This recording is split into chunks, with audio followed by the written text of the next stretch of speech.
Après avoir réglé les paramètres généraux, nous allons pouvoir créer des agendas. Alors, deux façons de faire pour créer un agenda. Soit vous positionnez ici, dans cette zone où il y a un petit plus, et vous faites nouvel agenda. Soit vous étiez encore dans les paramètres généraux, et juste en dessous, vous avez possibilité de faire ajouter un nouvel agenda. Alors, qu'est-ce qu'on peut faire?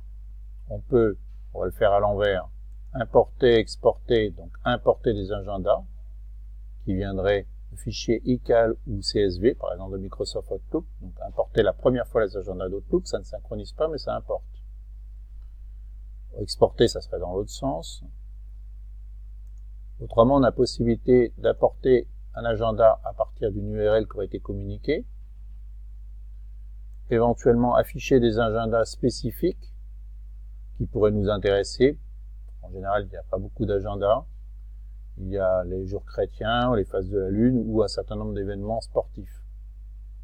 Ou d'autres jours fériés, d'autres types de religions, ou d'autres jours fériés locaux. Le plus fréquent, c'est tout simplement de créer un nouvel agenda, à partir de rien, votre agenda.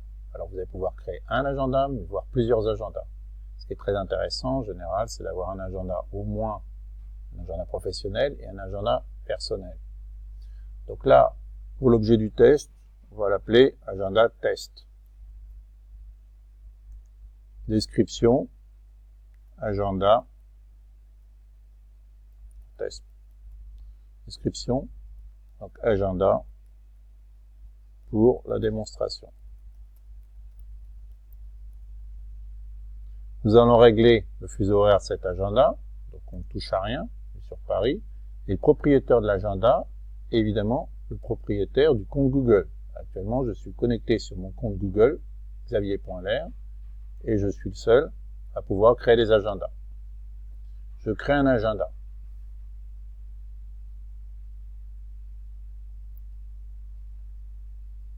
Cet agenda test arrive dans la liste des agendas que je maîtrise, que je gère. Je peux décider de l'afficher ou de le désafficher dans la liste des agendas. Je peux lui donner je peux régler différents paramétrages et notamment aussi différentes couleurs. Première chose que l'on peut faire par rapport à cet agenda, est-ce qu'on accepte automatiquement des invitations d'autres personnes à cet agenda? Est-ce qu'on les affiche? Ne pas afficher les invitations, les ajouter automatiquement et accepter automatiquement les invitations si on est disponible. On peut rendre disponible publiquement cet agenda de façon éventuellement à pouvoir faire un copier-coller et l'intégrer dans des sites web. On peut le partager directement avec des personnes en particulier. Dans ce cas-là, il faut saisir l'adresse email de la personne concernée.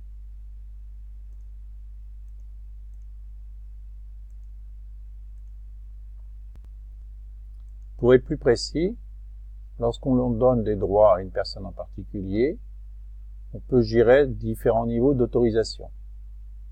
Cette personne-là peut avoir l'autorisation d'afficher uniquement les informations de disponibilité, d'afficher les détails des événements. Elle peut éventuellement modifier ces événements, ou voir, elle peut apporter des modifications et gérer le partage. Dans ce cas de figure, la personne maîtrise la totalité de votre agenda. Elle peut le modifier, mais également autoriser d'autres personnes à le modifier.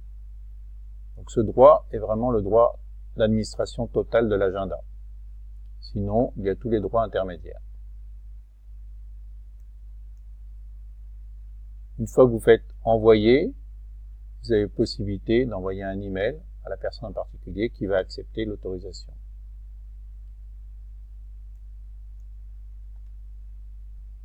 On arrive maintenant à une nouvelle zone, la zone de notification, qui permet de prévenir les événements.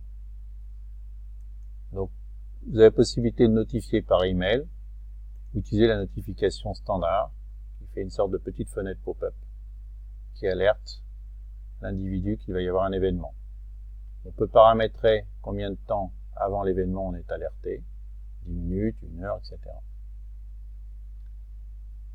On peut aussi gérer les notifications par rapport à des journées, non pas en minutes, mais un jour, 2 jours avant. Et puis on peut paramétrer de façon un peu plus sophistiquée quel type de notification on aura. Est-ce qu'on peut avoir une notification par email lorsqu'il y a des nouveaux événements, lorsque les événements sont modifiés, lorsque les événements sont annulés, lorsqu'on répond aux invitations, lorsque le planning quotidien, ou tout simplement recevoir systématiquement un email récapitulatif tous les jours de tous les événements. Enfin, tout en bas de ces paramètres, on a tout un tas de paramètres sophistiqués qui permettent de communiquer des URL publiques de l'agenda, donner des codes d'intégration pour pouvoir intégrer l'agenda dans un site web. Ces codes peuvent être personnalisés. On peut choisir quel type d'agenda est affiché en cochant les cases ici présentes, choisir la largeur, la hauteur, la langue par défaut, les icônes, etc. Lorsqu'on a choisi définitivement ce qu'on souhaite faire, on peut copier ce code-là et l'intégrer dans une page web de façon à ce que l'agenda s'affiche.